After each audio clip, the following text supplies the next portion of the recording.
Y en el día de hoy vamos a conversar sobre un tema que pudiera ser un poco controversial y que está enmarcado dentro de la metodología del entrenamiento deportivo. Sabemos que sobre metodología del entrenamiento deportivo hay mucho, pero mucho escrito. Y la mayoría de las cosas que están escritas nunca han sido sometidas a un análisis, a una revisión. ¿Por qué? Pues es muy sencillo, porque cuando asistimos al colegio, cuando asistimos a la universidad, a un evento de conferencia, en la mayoría de los casos no tenemos ese bagaje de conocimiento y más aún de experiencia para poder someter lo que estoy escuchando o lo que estoy leyendo a un cuestionamiento. Simplemente vamos, nos sentamos y todo lo que escuchamos lo damos por hecho, o sea, como una verdad totalmente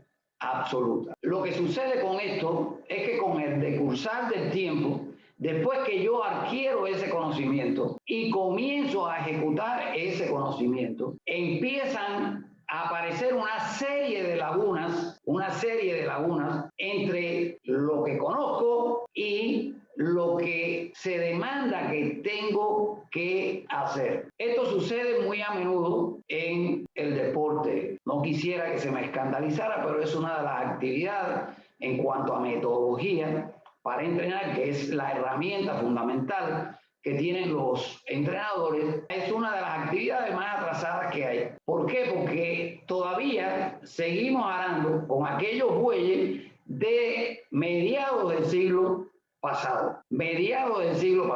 Y para nadie es un secreto que el deporte ha evolucionado mucho. Y más aún ha evolucionado después de esta irrupción atropellada del deporte profesional. Y no lo estoy criticando, digamos que toda esta atropello del deporte profesional ha venido para bien. Pero lo cierto es que ha entrado en contradicción con aquellas cosas que eran totalmente aceptadas y que hoy no cumplen con las expectativas y con lo que demanda el deporte actual. Hay muchos aspectos dentro de toda la preparación, yo le llamo misceláneas dentro de la dinámica esta del proceso de entrenamiento, porque son varias, están regadas dentro de la metodología del entrenamiento, y en el día de hoy vamos a hablar de una nada más. La pregunta, esta miscelánea en cuestión, dice si se debe de entrenar para ir a competir o se debe competir para ir a entrenar. Esto tuve que aprenderlo a la mala, solo, pero después me di cuenta que no pasaba única y exclusivamente conmigo. Entonces, después de analizar todas estas dos preguntas, o sea, entreno para ir a competir, compito para ir a entrenar, saqué mis propias conclusiones porque dije, esto está mal, como lo estoy haciendo, está mal, no puede ser de ninguna manera. Eso pasó hace más de 15 años. Después que tuve mi conclusión y que ya comencé a trabajar de una forma diferente, dije, vamos a preguntarle a otros entrenadores a ver qué piensan del tema.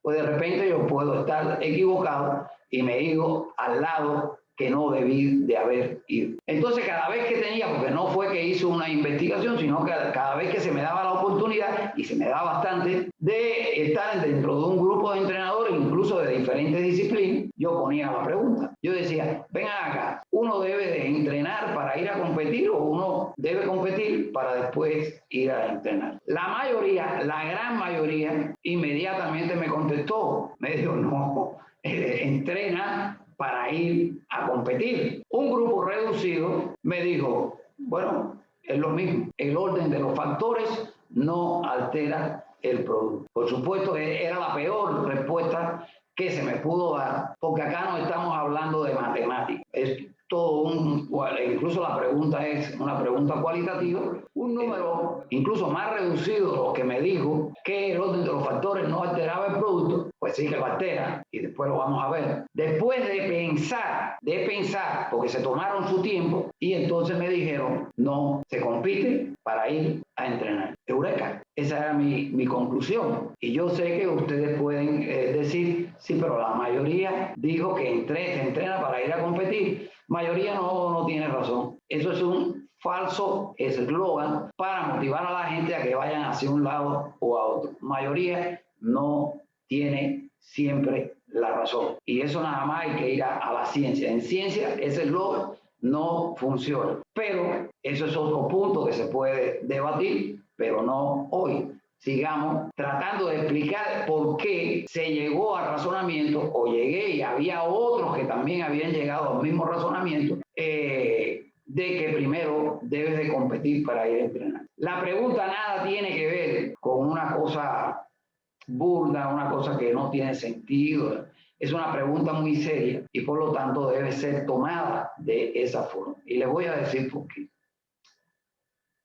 Porque en dependencia de lo que usted asuma, así será el entrenamiento que usted va a dar. Si usted dice, y repito, se entrena para ir a competir porque cree que eso es lo lógico, de hecho usted está asumiendo que el atleta es lo que entrena, o sea, entre más y mejor, porque no es entrenar más por entrenar más, pero hay que poner la palabra más, entre más y mejor, pues el atleta va a competir mucho mejor. Lamento decirle que eso no es verdad. Cualquier entrenador con un poco de experiencia sabe que a veces las mejores preparaciones terminan en un desastre total. Y luego después el entrenador se rompe la cabeza. ¿Qué fue lo que sucedió? ¿Por qué si lo hacían tan bien en el entrenamiento, luego van a competir y prácticamente no hicieron nada? Nada, repito, de todo lo que estaba requete bien, para decirlo de puntualizarlo. No lo hacen. ¿Saben por qué? Porque el entrenador, como les decía, asumió que se entrena para entrenar. Todo entrenador tiene una forma de desarrollar su entrenamiento. Es una forma muy particular. O sea, digamos, tienen su propio sistema, su propio librito para entrenar. Y por supuesto, él llega y dice, este es mi equipo, como este es mi equipo, y fulano de tal es así, mengano es de esta otra forma, pues entonces yo lo que tengo que hacer es esto, y se ponen a hacerlo. Y luego eso que él decidió no era lo que necesitaba el atleta, o no lo entrenó como verdaderamente debió de haberlo entrenado, porque se centró única y exclusivamente que el entrenamiento y que el atleta es lo que entrena, y yo le estoy diciendo o le estoy poniendo que haga esto y esto y esto porque soy el que decido y sé lo que estoy haciendo. Si por otra parte asumimos que competimos para entrenar, competimos para después ir a entrenar, pues estamos asumiendo que la competencia es la cédula de todo, porque todo lo que yo hago está centrado en un solo objetivo, competir. Por lo tanto, es la competencia la que me va a decir a mí qué debo hacer en el entrenamiento. Ya no es lo que yo supongo, lo que yo creo, lo que estoy seguro que es lo que yo debo de entrenar, sino lo que la competencia me está diciendo a mí que es lo que yo debo hacer. ¿Cómo lo voy a hacer? Bueno, eso depende del nivel que tenga el entrenador, de ese nivel que tiene el entrenador para poder leer lo que me está mostrando a mí la competencia, y es entonces cuando voy a hacer no lo que yo quiero, sino lo que me dice la competencia a mí, que es lo que yo debo hacer en esa preparación para que cuando vayan a competir poder bajar posiblemente el nivel de errores, que el atleta tenga mucha más comprensión a la hora de desenvolverse en la competencia. ¿Y qué es lo que le brinda la competencia al entrenador? Que no lo tiene si no va a la competencia y ve trabajando a los atletas en la competencia, pues le brinda tres cosas fundamentales. La primera de todas, porque es la más fácil, me dice a mí el resultado del equipo. Esa es la primera. Me muestra a mí dónde estaba y dónde estoy. O sea, dónde estaba y dónde me quedé. dónde estaba y cómo descendí. O sea, me va a mostrar un resultado, la competencia, y esa es la que vale, ¿ok? El segundo es toda la cantidad de datos que me va a mostrar la competencia y me va a decir, para que yo pueda hacer ese análisis que tiene que hacer el entrenador, me va a decir a mí todo aquello que funcionó y que no funcionó. Fíjense que utilizo la palabra lo que funcionó, lo que no funcionó, no lo que estaba bien y lo que estaba mal, porque puede haber algo que no funcionaba, pero no funcionaba, pero estaba bien. ¿Y por qué digo no funcionó, pero estaba bien? Bueno, porque el atleta no compite solo, tiene un contrario del lado, ese contrario puede tener más nivel, y entonces no me deja desarrollar aquello que yo entrené y que para mi gusto está bien. ¿Quién no ha oído a varios entrenadores que terminaron una competencia y le preguntan sobre el resultado, porque supuestamente el resultado no fue bueno, y el entrenador dice, yo estoy conforme con todo lo que mostró el equipo o un atleta determinado? Porque es él el que sabe, no es el periodista, no es el aficionado, él es el que sabe si lo que hizo estaba bien o estaba mal. Y cuando dice estoy conforme, es que aunque no brilló, aunque no obtuvo ese resultado que esperaba, el atleta sí se desenvolvió bien, porque tiene un resultado atrás de otra competencia. Y él trabajó en base a esa competencia para solucionar los problemas y mejoró. Pero todavía el contrario me puede superar. También porque hay muchas variables en una competencia. O sea, no es tan fácil como eso que hablan de que la forma deportiva, que ya también hablé aquí, y que sencillamente es un sofisma, es una falacia, no existe. El que no vio la otra conferencia que di sobre la forma deportiva, pues de repente la puedo buscar, yo la voy a poner en mi canal para que el que se interese sobre el sofisma o la falacia de la forma deportiva, pues pueda ir y verla nuevamente. Sigamos con lo nuestro. Eso es lo que me da información, y yo tengo que hacer un análisis muy exhaustivo, muy profesional, no simplista, porque si no me vuelvo a equivocar. O sea, no es que el atleta es malo, que el atleta esto, no. El principal responsable de los resultados es el entrenador. Si el atleta compitió mal, el primer responsable es el entrenador. No hagamos como el avestruz, que metemos la cabeza hacia abajo y señalamos a otro como responsable. Es el entrenador. El análisis, como les decía, tiene que ser exhaustivo y desprovisto de supuestos. El resultado es claro. Yo no puedo estar con supongo, porque después yo tengo que hacer, y es el tercer paso, es el que me dice ahora a mí cómo yo voy a desarrollar objetivos y tareas para la próxima preparación, para que el atleta continúe mejorando. Objetivos y tareas. Los objetivos es algo bien complicado en el mundo del deporte. En la próxima, si tengo tiempo, hay otra actividad y me invitan, entonces voy a hablar cómo se desarrollan los objetivos, porque normalmente lo que hacemos en la planificación, escribimos un objetivo que después no comprobamos, no chequeamos, y los verbos transitivos que se utilizan pues no son claros. Pero continuemos entonces.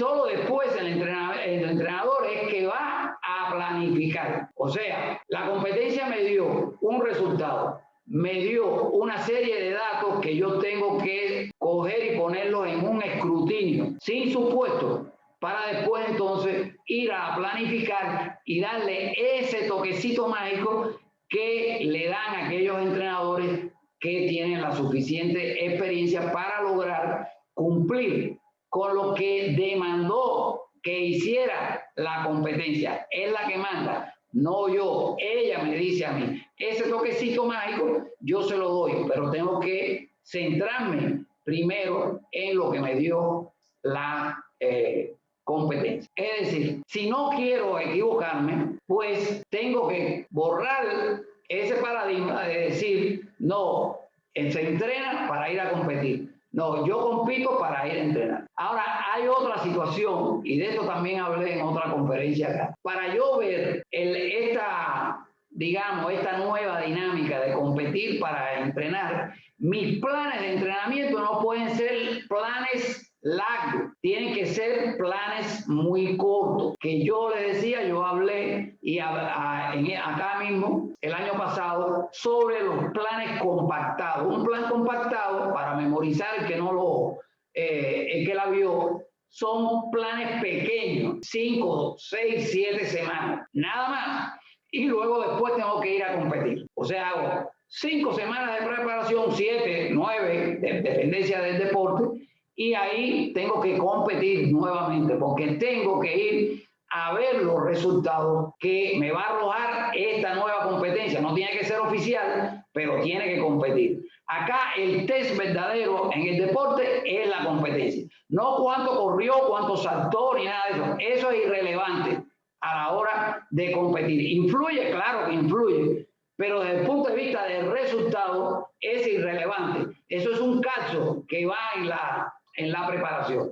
Por lo tanto, el único test verídico, y yo he tenido varios problemas con los comités olímpicos cuando me llaman, porque tienen que hacer un test para poder ir a un juego centroamericano, tienes que hacer un test. Y entonces ese test es un test físico-motor y ellos quieren saber si el atleta, a través de un test físico-motor, pues él está capacitado para ir a rendir. Y siempre salen mal las atletas. ¿Saben quiénes son las atletas que salen bien? Las atletas que no hacen equipo o las atletas que están en el banco. Y les traigo una anécdota. Una vez había una atleta muy mal, pero muy mal en la prueba de test. Y me dijeron, esta atleta está muy mal. Y dígole, sí, a esa atleta le pagan $500,000 para que juegue profesional. Está muy mal. Esa que usted dice que está bien, no hace equipo. ¿Por qué? Porque no tiene que ver una cosa con la otra. Yo le decía, es irrelevante. Y irrelevante no quiere decir que no haga falta. Pueden medir el rendimiento de un atleta por un test llamado test físicos motores. Entonces les decía que hay que hacer planes compactados. Si quieres competir para entrenar, no puedes hacer un plan largo, no puedes trazarte objetivos largos, tienen que ser objetivos sencillos y cortos, a comprobar en 5, 6, 7 semanas. De nuevo, nos vamos a competir. La competencia la programo yo mismo. Me compite y sobre la base de lo que se hizo, del cumplimiento de esos objetivos, para luego hacer otro pequeño plan, otro pequeñito plan con objetivos más sencillos. No puedo ir a objetivos que demanden mucho, porque estamos hablando de 5, 6, 7 semanas, no más. Entonces los objetivos no pueden ser largos, no pueden eternizarse. El objetivo tiene que ser comprobado y tiene que tener un límite de tiempo para yo comprobar. Si compruebo a los 9 meses, a los 10, a los 11, a los 7, ya no hay remedio. Yo no puedo ir a comprobar a los 7 meses, 8, 9, y entonces todo salió mal. No, tengo que ir comprobando, compitiendo, no haciendo test físico motores, no viendo qué duro le da a la pelota en el voleibol, cuántas canastas mete, porque en la competencia tiene un contrario y ese contrario no va a querer que haga nada. No sé si pudieron coger la idea, no sé si están o no están de acuerdo conmigo, eso se los dejo para que ustedes decidan. Para mí, y es lo que hago, y es lo que hacen muchos entrenadores, compiten para ir a entrenar. Incluso, por ejemplo, los equipos de voleibol de élite, te juegan, pues vamos a hablar de atletas profesionales. Solamente en el torneo profesional de voleibol te hacen de 70 a 100 partidos. La que hizo 100 partidos regresa de la competencia a seguir compitiendo. A eso regresa y luego se vuelve a ir a jugar profesional.